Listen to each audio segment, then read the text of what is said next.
Hello, YouTube.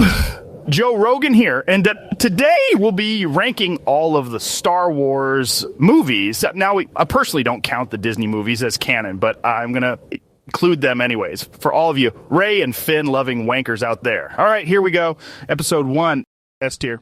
Now, I know what you're thinking, but Jar Jar Binks didn't ruin the movie. Many of you forget that I'm a stand-up comedian, so I know great comedy when I see it, and you better respect that. The humor George Lucas created with this character is simply unmatched. So all of you haters out there can go suck on an entire carton of eggs. Also, Darth Maul and Duel of the Fates, need I say more? Episode 2 has to go in. Let me see. Is it S or is it A rank? I think I'll put it in the A rank slot for now. This movie has us all. An epic droid versus clone battle. We get to see Master Yoda fight for the first time ever. Anakin finally admits he doesn't like sand and then kills sand, women, and children. It's a great movie for the middle of the prequels because we get to see young Anakin slowly turn into the dark side. The only thing I don't like about the movie is the lack of Jar Jar content. Episode 3 is definitely a B tier.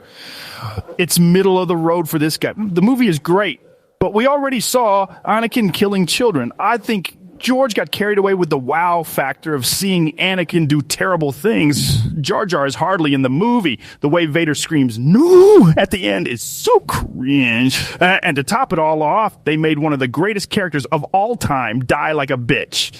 Yeah, I'm talking about the GOAT, Count Dooku. Solo, a Star Wars story. If Solo was the first Star Wars story you've ever seen, you'd probably like it as a sci-fi action film. However, it stinks, guys.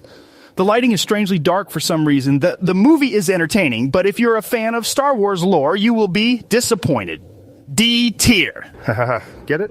Rogue One. Rogue One was a mediocre film. Donnie Yen repeating, "I'm one with the Force" was cringy AF. The writer of this AI video literally fell asleep twice while trying to get through this movie. The movie does pick up at the end, and we get a cool scene with Darth Vader kicking some ass, but the payoff isn't really worth it to me. D tier. Episode 4. Now we're talking. My favorite Star Wars film. Nothing can compare to the first film. End of story.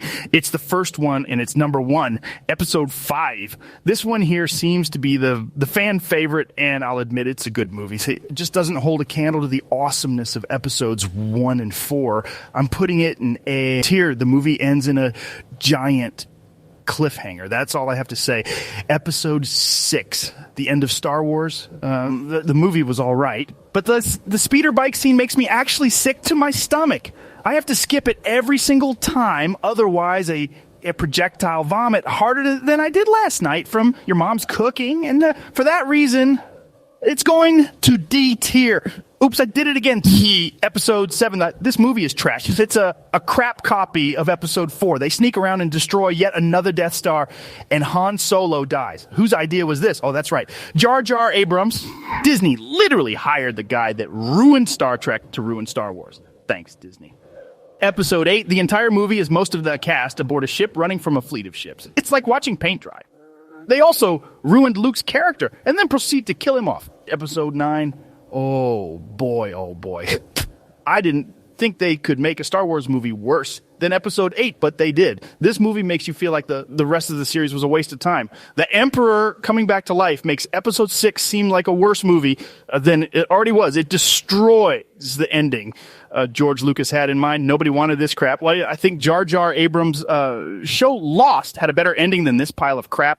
That's it, guys. Make sure to thumbs up, like the video, click the thumb up button, vote up my video, smash the like button, and have a good night.